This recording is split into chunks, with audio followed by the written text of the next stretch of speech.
and welcome to the Huddle Breakdown. We are a man down this week. Alan has decided to literally get as far away from us as possible, James, and both of us, regardless of our geographical differences in time and space.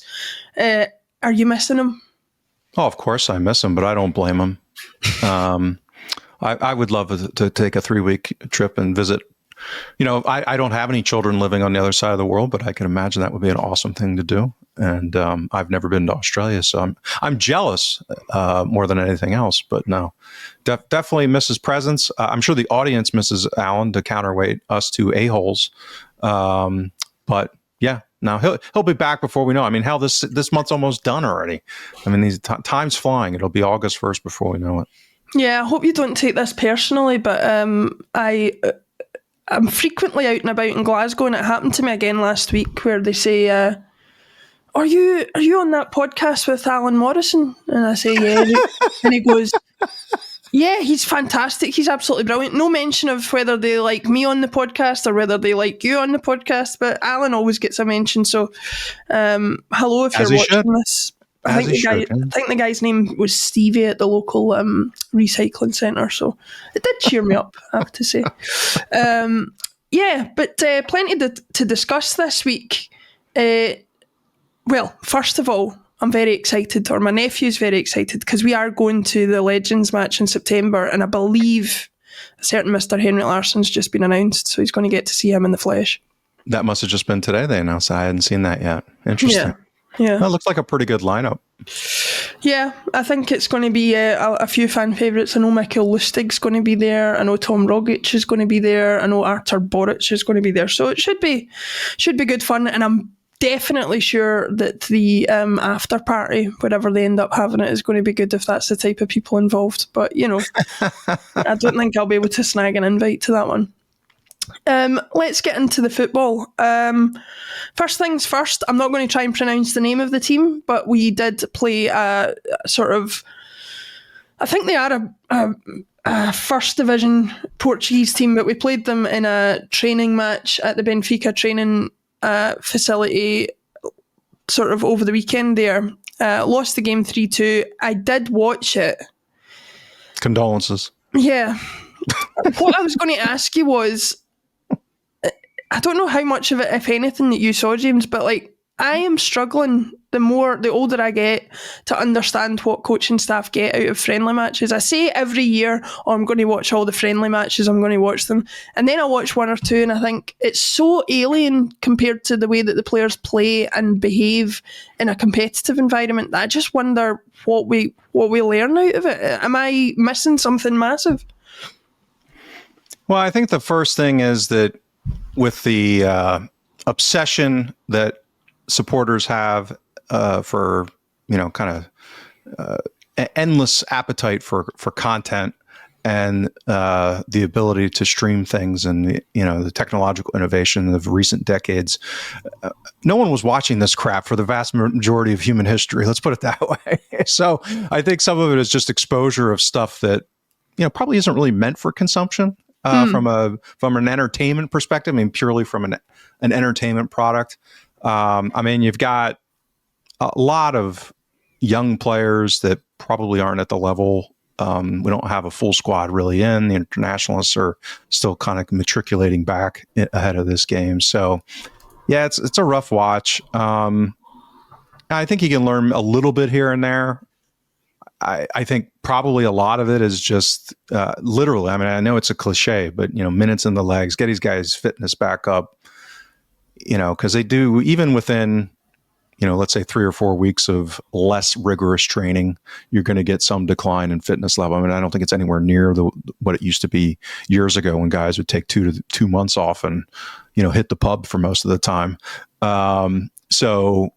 I think there is some validity to that. But yeah, I suspect from a player evaluation perspective, we're just probably getting to that point of preseason where you'll start to see more of that because, the opposition's going to be better. And, I would say the only notable thing that I've kind of taken away from it is that we're still playing largely the same system. I think there's been some nuances with, like here Tierney was wide and the half of a one game that he's played so far, he wasn't inverting and he was staying kind of touchline tight wide on the left. Those kind of things might be maybe implications for what might be happening as far as what the game plan is. But again, I'm not taking much of it with any kind of, having implications on what's going to happen. Yeah, it's difficult to extrapolate that out, especially when, as you would hope, we're going to make a few more signings to strengthen the squad. Adam Ida might be happy with his goal return last season, as he was at pains to point out, but I would suggest that we need a little bit of a more reliable source of goals than dear old Adam. Yeah, the significant analytical conclusion that I drew out of the preseason so far was after watching our friendly with Queen's Park. I was like, Queen's Park's going to get demoted, relegated, and they lost their first group stage game in the cup to I forget which lower league team, super duper lower league team. I think that I don't know if they're League 2 or League 1, but I think Queen's Park's in big trouble because I would say probably the other reasonable conclusion that we might be able to draw from the friendly so far is that the cupboard is pretty bare as far as young players. I mean, it's just there's been... I think apart from McArdle, I've not been overly impressed with any of them that I've seen, really. Yeah, and even with McArdle, I think with the role he was used in mostly, I don't know, I just see and again, I hate to bring this up, but I think it's relatable. The old Gordon Strachan comments that he made that a lot of people hated as far as like size and speed and everything, stereotypically, which was why, I mean, he was using it broadly, but, I think our academy players lack speed, quickness, size, strength. I mean, they just look, as my mom would say, they look like a bunch of wee guys. And not running around terribly fast. So even McArdle looks kind of slight. He doesn't strike me as particularly quick or pacey. I mean, I think the interesting part with him is his vision and ability to pick out and execute a pass. So that can be very useful, and that does scale a lot of times. But I think that's probably the other, and that's why I was thinking that Queen's Park are in deep doo-doo is because they looked really bad against our academy guys who don't look terribly, particularly good. So, so that would be another thing to take away. But I don't think that's what I would say is it gives me a little bit more, being a little more charitable to Rodgers last season, because I know that's a criticism that's been fairly widespread as far as not incorporating youth academy players into the first team and giving them some minutes and that kind of thing, which is all understandable. I mean, it's factual and it's an issue across the Scottish Premiership as far as teams allocating minutes to youth. But, from what I've seen so far, I mean, I don't see a lot of justification where you're like screaming that this guy should be playing outside of Doak, and, Doak moved when he was 16. So it's like, it's kind of hard to be too critical on somebody that young. That would probably be the other conclusion I think is reasonable. Yeah, I think it's going to be a difficult one. We do have Sporting tomorrow night. Thankfully, hopefully, without Victor Gyökeres in their ranks, because he's on the fringe of a move to Arsenal. So, but who knows how we'll fare in that one. In Scotland, do you have this saying, "A different kettle of fish"? Is that a saying? Yeah. This is going to be a different kettle of fish. Sporting. So that I think we'll learn more. Also, I mean, I think there's going to be more first teamers back, at least for limited minutes. So it should be closer to a quote unquote normal starting 11 for us, I would think. But we're the next few games are against a different tier of opponents. So we'll learn some more, I think, as a result of that. Yeah, we've got Sporting tomorrow night, and then on Saturday it's Newcastle at home, obviously. So we'll see how that goes. I'm interested to see the reception a certain Mr. Eddie Howe gets when he takes to the dugout. Part of me likes to think for the comedy value that we absolutely boom out the park. The other part of me wants... I want to do the thing of when you run into an ex at a party, you just want to pretend like you don't even care they're there. I don't know I don't know what I don't know if we're going to play the role of jilted ex, or probably can't even play that because it never even got that far. Well, so continuing with that analogy, then I would be hyperventilating, sucking my gut in at the game and nearly pass out. That's how, because if my ex is there, I'm trying to suck my gut in. And, I have to say, when you said the word sucking there, I didn't know where it was going. Thankfully, come on, how dare you? How dare you? Yeah, so we'll see how they go. Hopefully Newcastle will be without Alexander Isak as well, because apparently he's trying to get a wee move to Liverpool going. So and then the guy from Frankfurt, I think, may be going to Newcastle. That seems to be the buzz. At Eskikatas or whatever his name is. Yeah. A mere 100 million here. A mere 80 million there. This chump change these people are throwing around. It's something else. I was about to say, if only the Saudis would take us over, but I don't actually think I would. No thanks. Anyway, speaking of Celtic signings, one that has come up for us in recent times is Flavio Nazinho. He's a left back, Portuguese. No, is he Portuguese or Brazilian? I think he's Portuguese, at least by international football. I'm not sure what his biography is, where he grew up, but yeah. I mean, I personally just want to sign him because that is a cool name. But yeah, you must have a little bit more information on whether we would be worthwhile pursuing this. The rumour was started about a week ago, and it seemed to die a death because apparently Roma were interested. They seem to have fallen away, and according to reports in Belgium, where he's currently playing, we are back in the front running for that. So what do you know about him, and what can you say about his potential sort of benefits for Celtic? Well, I'm going to relate a quick story here. It's part of my skepticism about where AI is heading, because AI can't replicate the stupidity of what I'm about to relate as far as how the human brain works. Because as soon as I saw his name, and I did a benchmarking analysis of him and sent out to subscribers yesterday, I think, Monday. We're recording on Tuesday. And the first thing when I saw his name, related to Flavor Flav from Public Enemy, only not that there's any actual relationship there, but that was the first CD I bought when I was like 11 years old. Was It Takes a Nation of Millions, the big clock, and Flavor Flav was like, so right away I have this positive association with this guy because of some stupid correlation that makes no sense whatsoever. And I love his name too as a result of that, because that's one of my favorite albums of all time. But anyway, so yeah. AI can't replicate that stupidity. That's all I have to say. I went through it. I mean, he's a really athletic guy. He's playing at Cercle Bruges. I think he was on loan for a season, and they signed him out of might have been Sporting's youth setup. I forget if that's right. I wrote a bunch of things this morning, so I'm already flushing the brain out the back door as far as short-term memory. But yeah, very, very athletic. I do think that that's a deficit that we still have, particularly with Kuhn leaving. If you kind of swap out, I don't think Nygren's going to be, and he certainly was deployed as kind of in the Matt O'Reilly role in one half of one friendly. So again, we're not going to really learn anything from that. It's funny, just to mention that though, it's funny how I know you guys obviously do a lot more in-depth analysis, but the little bit of reading I did on Nygren before he arrived, he was very much billed as a right winger. And it doesn't appear either he's been that and we're trying to change him, or he's never been that and the descriptions of him have just been incorrect.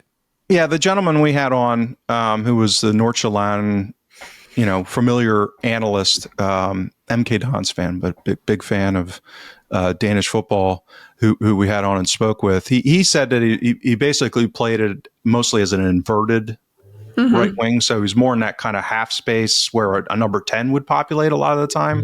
So he wasn't a kind of classic touchline wide winger like Kuhn had been at Celtic.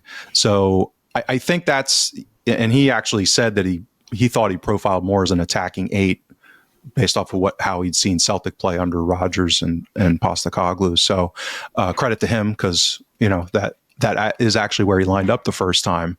So yeah, I don't. I mean, I think he can play wide. I think he can play in as a right winger. I'd be surprised if that's where he is primarily used, and I'd be concerned if the game plan is that's where he's going to be used at the European level for the reasons I was getting to, which is I don't think pace and quickness is his strength.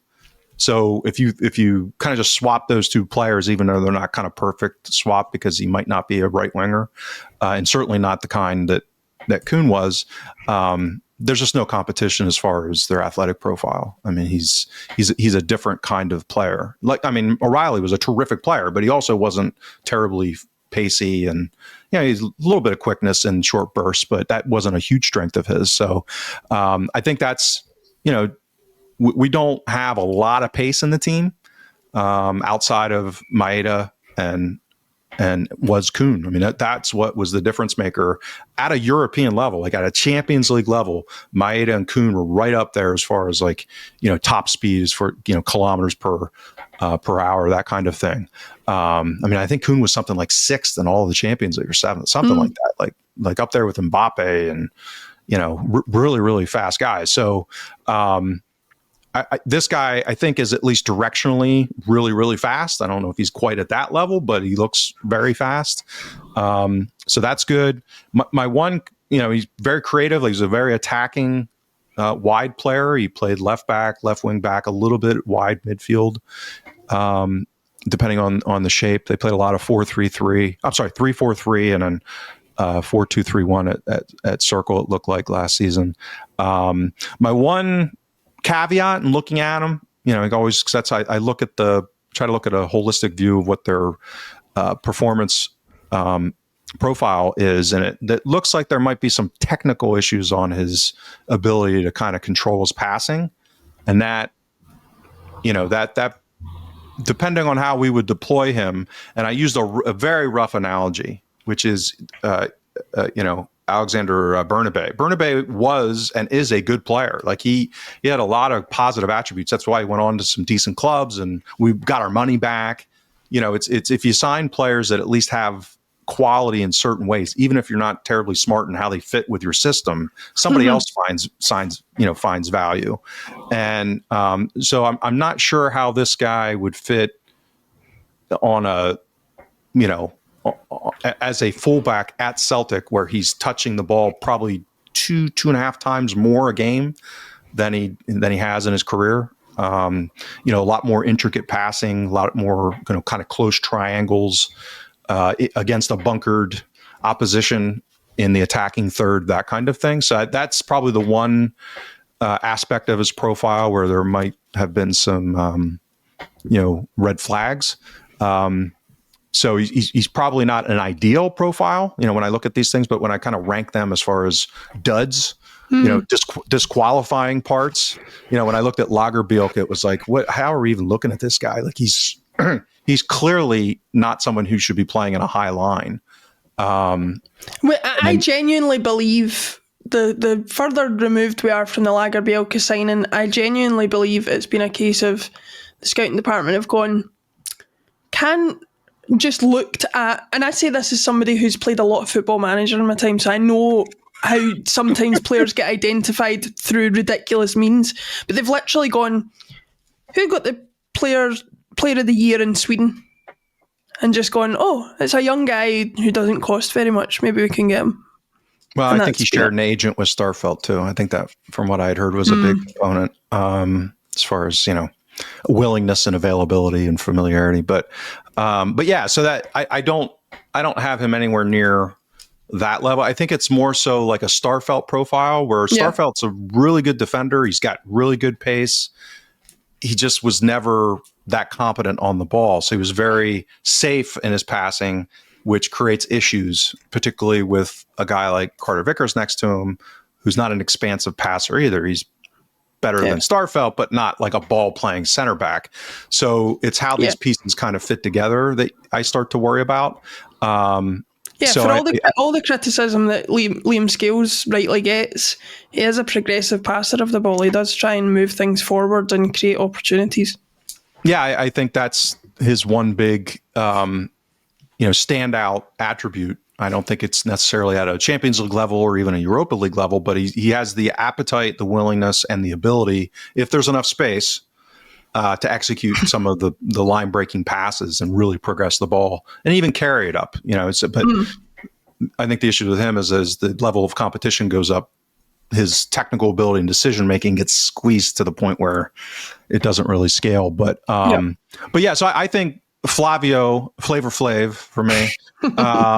I think he has enough in his profile that as a backup fullback, if that's the plan behind Tierney, or even if we do, follow through on Alan and my thesis, it looks like it's dying on the vine here, given what we've done in the first couple of friendlies. But if we do, in fact, deploy some different systems this season, like 3 at the back, like I could see this guy being a suitable left wing back with Tierney at left center back, that kind of thing, because of his speed and really attacking profile.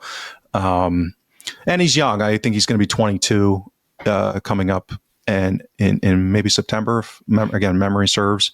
So he's still young enough that, I wouldn't, depending on price, like if we're paying, 5 million or 6 million, but based off of the range that we've been shopping in, and I think he was signed for 1 million by Circle.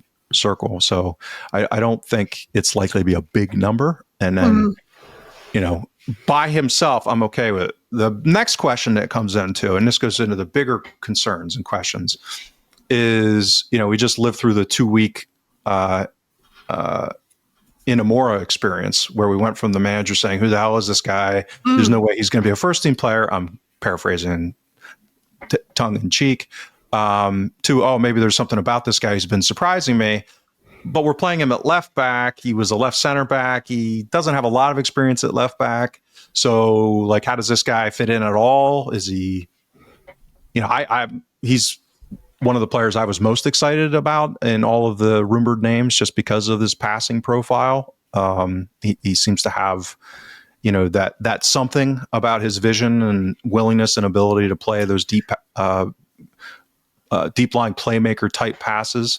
And I just don't think left back suits that. I mean, and they've had him inverted. So he's almost in that Greg Taylor role in these friendlies where he's populating midfield positions. So that might be interesting if that's how he's deployed. But then again, why the hell are we signing this guy? Why is Flavor Flav coming in if Inamora is being deployed as as the backup left back and to give us tactical flexibility to have an inverted fullback when Tierney's, being rotated or, hopefully not, but if he ends up missing some time due to injuries. So that's the other question, is, how strategic the name is, and whether this was already started when the manager's thinking like Inamora is going out on loan because I don't care about him or he wasn't my signing or whatever. So I think the thing with Inamora and I did tried to have a nuanced conversation on Twitter about this, which is my own fault. Definition of insanity, Laura. Yeah, and over. Keep making the same mistake, but I think the Inamora thing, I on profile, when we signed him, I thought, here we go. This is a guy who's, if he's good enough, we're basically signing him to be the long-term replacement for Liam Scales, because I'd still think Brendan's perhaps not as enamoured with Liam Scales as he would have you believe. But then he made the comments, like you say, that essentially would be going out on loan. And then we had the performances, which were not terrible. And I kind of posed the question about, whether there is actually a place for him.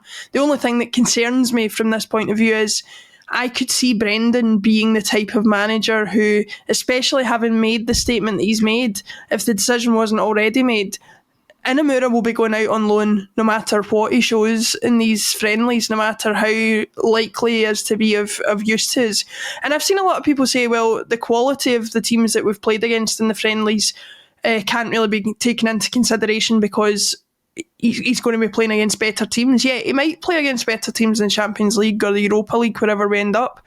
But I don't think Cork City or this Portuguese team are anything different to the majority of what we'll face in Scotland. So if he can perform against them, my suggestion is that he would be of use to us throughout the season, especially as you say, and as I've said myself, I don't think you can expect Kieran Tierney to to do 40 or 50 games a season. I think he'll be a 20, maybe 30 game a season guy if you're lucky. So there's going to need to be some sort of alternative option there if it's not this Nazinho guy, whether it could be Inamora or not. Yeah, the comments that Rodgers made were disturbing in a couple ways. One was the kind of just, we talked about it last week as far as, it was clear that he was not involved. But then the comments where he said, I was surprised by his passing or something to that effect. To me, that showed that not only was he not involved, he was completely ignorant of the player. Like, there's a difference between not being involved in the decision making and having never seen the guy play before. Because if you spend 20 minutes watching this guy play, like my dopey ass did, you pick up right away that range of passing is by far his standout character. And even it shouldn't be surprising. It should be, maybe he surprises you with his toughness, or because the reputation is he's not a great defender. But for him to surprise anybody that he's got an incredible range of passing is like it's one of three things: you were either blind, grossly incompetent, or you never saw the guy.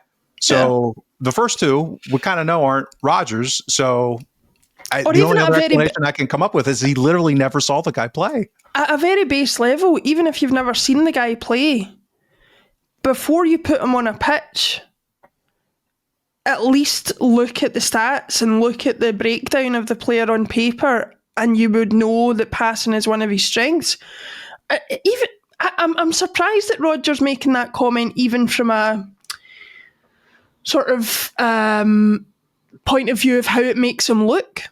Like, even if he has never seen him play, even if he is surprised by elements of the way that he played, why admit that?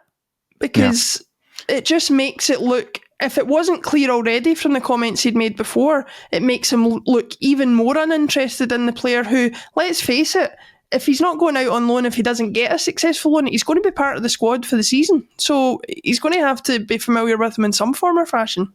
Yeah, and we'll get into the relevance of this on a competitive basis towards the end of the show, but I think so if we have time. But this goes back to profiling and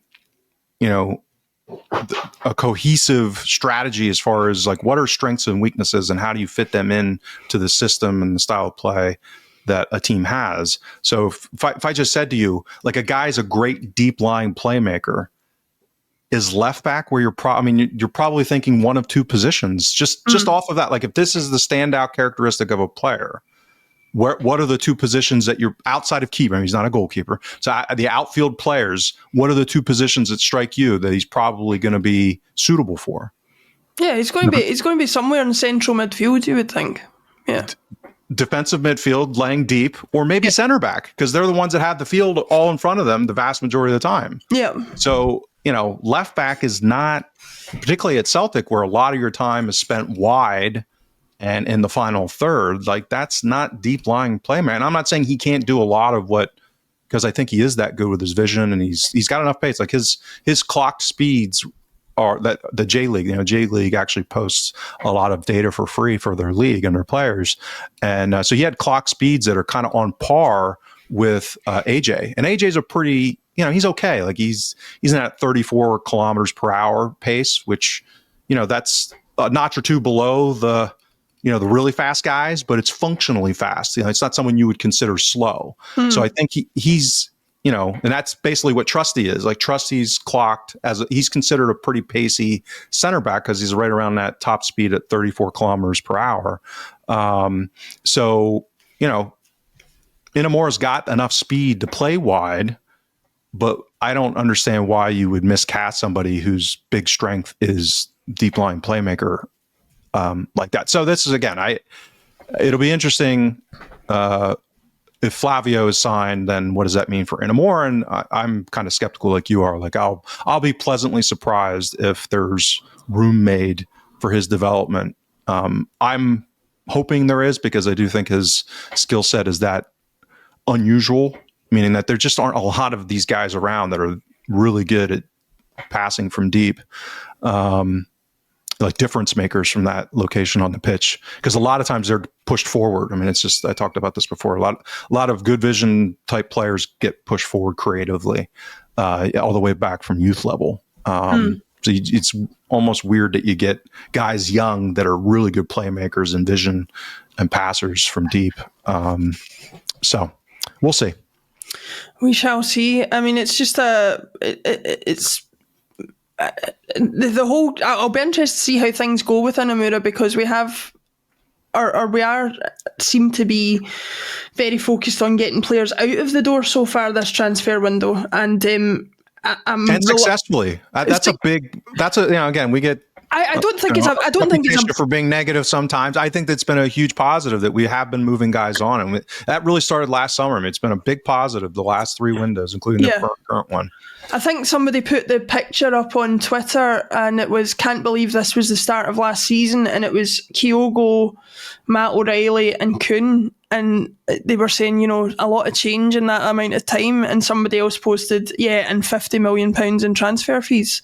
So, there's good things to be drawn from that, and I hope we continue to adopt this model where we turn around players for significant profit. My only concern is that if we're already talking about putting a new guy who's just come in out on loan, we're already kind of getting thin on the ground in terms of the squad, and we need to make sure that players coming in is as much of a priority now going forward.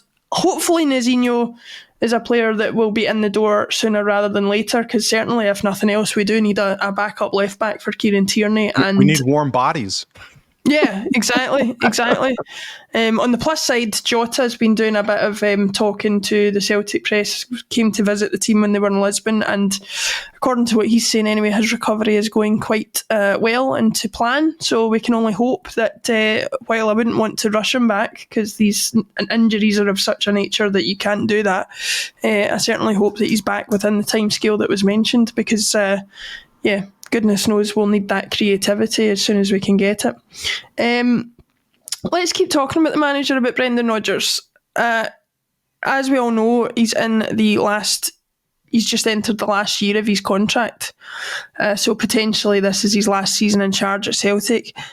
You would have hoped, if there was going to be any news on that front, that it would be positive news that he has signed the contract, because I think most Celtic supporters would say, in terms of the quality of manager we're able to attract, Brendan is probably about the top of that tree.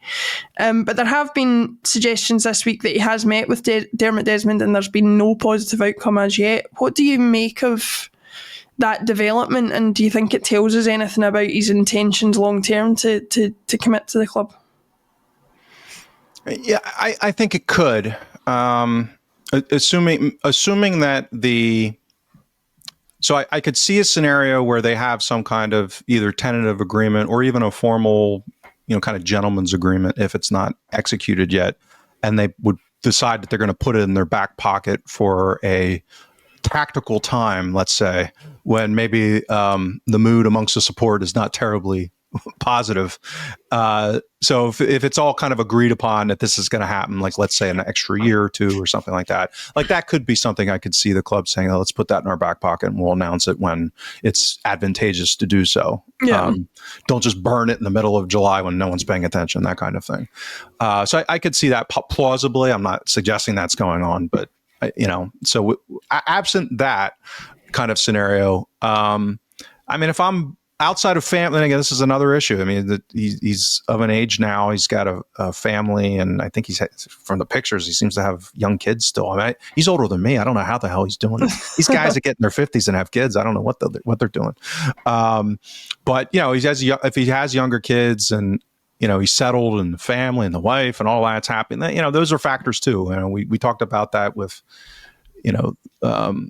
what Greg Taylor and other players' decision-making matrix might be as far as quality of life and judging these things. It's not all about money, particularly with a guy like Rodgers who's made a lot of it. So that could be part of it too. But when I look at a guy who's ambitious in career, and he's talked about managing overseas as an ambition, he's put 6 years in. We'll talk about this probably in the coming weeks more, but there are scenarios because of what's going on with European football and Scotland's role in it relative to coefficient and Celtic's European coefficient, that, if we do have a bad season this year, we could be looking at some pretty daunting relative career path where, Rodgers is managing in the Conference League next season. That's probably not something he's looking to do at Celtic, I would be my guess, from a purely ambition perspective. So that could be part of his decision making. And then, recruitment has been a complete debacle since his return, I would argue. I mean, that's my view. It's been varying levels of debacle, with the first window being the worst. But, I could see him wanting to see how the summer goes, and whether or not there's any movement on the decision making getting better. And I think that's hard. There's a lot of in the know. We talked about this a lot on the joint pods that we did with Celtic Underground. So there's a lot of speculation. People hear stuff, that kind of thing. All I'll say is that everything I've heard makes me very confident that the decision-making process is not a coherent one, and that there are people involved that don't know, that aren't, experts in player recruitment, that are involved in negotiating contracts and players being determined who gets signed. I mean, that kind of stuff. I mean, it's just, so if I'm Rodgers, who's operated at a club like Liverpool, even though there was stress there, but he's been exposed to it. And that was over 10 years ago, but he was working with, guys like Ian Graham and Michael Edwards, who are still like on the forefront of the industry. So he'll have been exposed to it. And even at Leicester, they had a modern, fully functioning analytics department. And again, there was friction there because Rodgers, a smart, I think, pretty big egoed guy. So he had his opinions and there was some friction there, but he at least was exposed to a relatively modern, sophisticated recruitment setup. So he'll know now after 2 seasons that is not how Celtic are functioning. Yeah. So he's gonna have to decide whether he wants to stick around to try and fix that, quote unquote, or if he thinks maybe it's not fixable given who's in charge of doing what. I could see that as a plausible reason why he wouldn't want to stick around as well. Yeah, I don't know how relevant it is to the conversation about any potential new contract, but I think I've said it off the podcast before, and I have mentioned it to a few people when I've been talking about my hot take on this is I genuinely believe there will be a decision made based on the outcomes of this window. Like, I could see a scenario, and I don't think it's too outlandish to say so, that if the transfer window slams shut at the end of August, as it tends to do, or I can't remember if they've moved it slightly because of the Club World Cup, but whenever it does close, I do wonder like the second or third of September, maybe the first of September. I think it bleeds into early September, but yeah. Yeah, but I could see a scenario where if he's really unhappy with what he's been left with, knowing his thoughts on his own reputation and his own potential, the hit that his reputation could take from another year in the Champions League getting battered off the bigger teams, whether he would want to stick around and do that, I don't know. This is certainly not my base case, but I don't think given the way that our club has been run over summer transfer windows makes the scenario where we lose that qualifier like outlandish. Yeah. I mean, hello Maribor, hello Malmo, hello. I mean, go back to Sion. Put it this way, if we made no more signings, I would be very concerned about our ability to get through and I'm not saying we will not make any more signings, but if we go into it with the squad as it is right now, I would be very concerned. And I think Rodgers knows that.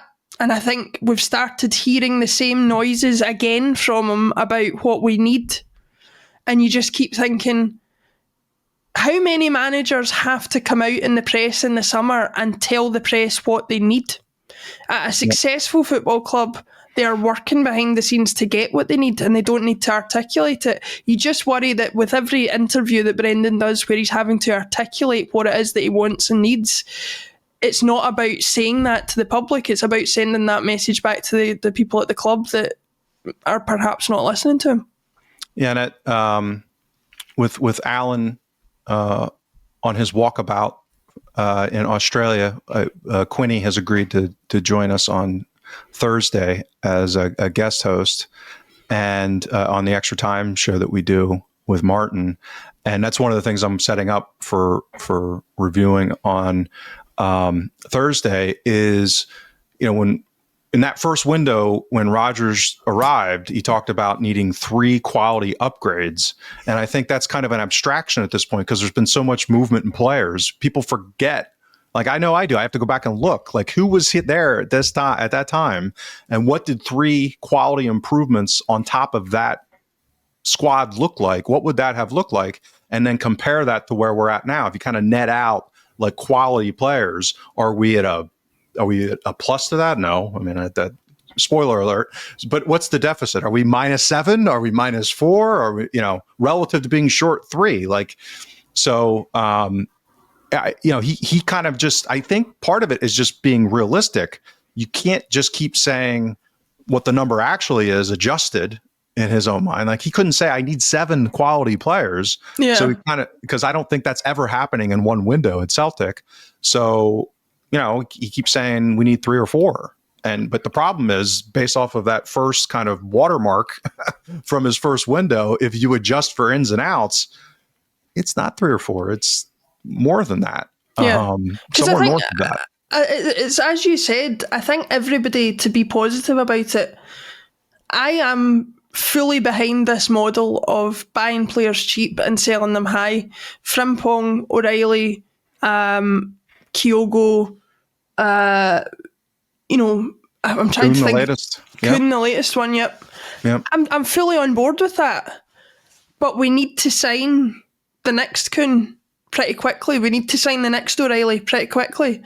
And I think what's alarming me about what's coming out of the club, and especially if you listen to some of the things that were said by the Huddle Breakdown guys on the crossover pods with us, You mean the Celtic Underground guys? Yep. Sorry, what did I say? You said the Huddle Breakdown guys. No, yeah. God, my brain scrambled. But Kasper Schmeichel was essentially a phone call from Brendan Rodgers after we failed to identify a replacement for Joe Hart when he gave his notice about 6 months in advance. Right. Adam Ida was a case of Brendan kind of throwing his toys out the pram because they wouldn't give him numerous other strikers that he had gone for. And Norwich were in a position where they said, well, we've actually signed the guy you wanted, so you can have the guy that we're replacing him with. And then Engels, it's believed we have hugely overpaid for because of a suggestion that we could have got him for a few million less if we had done the deal earlier. So you just think to yourself, what else of that nature is going on behind the scenes? It all points to, like you say, a system within Celtic Park for identifying and acquiring players that just doesn't work coherently. Yeah, and that's ultimately, that's the main concern, is that even if there are, and I suspect there are, I mean, I don't know, I have no clue, but there's a de minimis level of competency in the modern era with quality data, which I know the club has access to for fact. Like, I know they're buying quality data, so you don't have to be a analytics superhero to be able to do some basic type of profiling and modeling. The kind to which you don't sign James McCarthy as an Ange Postecoglou midfielder, right? Yeah. So there are certain levels that we have to have competent levels in the analytics department to a degree where they would avoid some of the decisions that are made. When you hear rumors, and again, who knows if it's true, but guys like Kvistgarden, which I was waving the flag for, 2 years ago, when the reports were that we, tried to get him down from, I think, 5 to 4 million or something. And then it seemed like every window, it was the same exercise where they wanted more, we wanted to pay less. And then, that kind of thing. So I have a hard time assigning a lot of, or attributing credit in a negative way to Rodgers or to the analytics people, because we don't have transparency. We don't know who ultimately is making decisions in talent identification, because there could be really good talent identification going on, and then it gets handed off and saying, okay, well, let's go negotiate a contract or a transfer fee with their agent and the other club, and then maybe that's getting screwed up, right? There's a lot of moving parts here that need to take place in order to have these pieces of business executed. And we don't really have a great. I mean, I have my opinions of where most of it's happening. The problem, I don't think the talent identification is world class. I think it might be okay, and then I think the people that actually close the deals and make the things happen aren't doing a very good job. And I think there's a fundamental problem of understanding what is value relative to signing players at Celtic, and what players are going to create value, their profile playing at Celtic, where they can be sold on at a profit. And I think we've lucked into some. O'Reilly, we lucked into. Jota's sale, we lucked into. That was a last-minute agent recommendation that the Saudis were off their, out of their minds early in their buying of players and way overpaid for a player, right? So Riley McCree decided to go to Middlesbrough instead of Celtic. That's why we got O'Reilly. It wasn't some strategic, signing that we backed into 25 million. So that's 50 million of our bank account that, let's say, is approaching 100 million now. That's basically been transfer market luck, opposed to some kind of strategic, talent identification as far as a robust process, and negotiating, good, smart prices for value. So I don't think the people that are making these decisions ultimately have any idea with how to determine value. What's a player worth?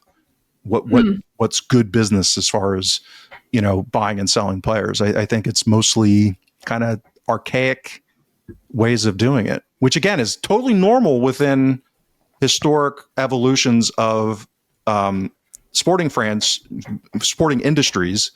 But we're into the analytics revolution now. We're 10 years into it. That's the point. There's no excuse now. Like in 2014, 2015, okay, like there could be, there was still this evolution and adoption phase, but to be making decisions now with no clue what you're doing relative to using these tools that are available is just like, it's kind of crazy.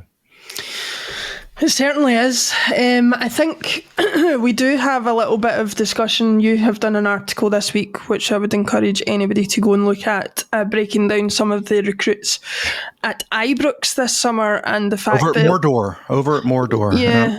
It looks like they do have a plan in place that they are executing, which I think if you know anything about the owners, you won't be surprised. I would encourage people to go and read that at huddlebreakdown.com and subscribe if you want full access to everything that Alan and James put up there. We will discuss it, but I think we'll leave it for another week, just because, it'll pad things out over the summer, I suppose, unless we've got a flood of signings to talk about next week, which I highly doubt. So thank you very much, James, for joining me today. Alan, if you are listening, I hope you're having a fabulous time in Australia. He probably won't be listening to this. Who are we kidding? He's not on it. He likes to listen to himself back, but pat himself in the back. But I don't think he'll be listening if it's just the two of us. If you are subscribed to the Huddle Breakdown, as James said, the Huddle Breakdown Extra Time show with Martin and special guest Quinny will be up later in the week, and we would encourage you to go and listen to that. So thank you very much, everybody, for listening, and we will see you again next week.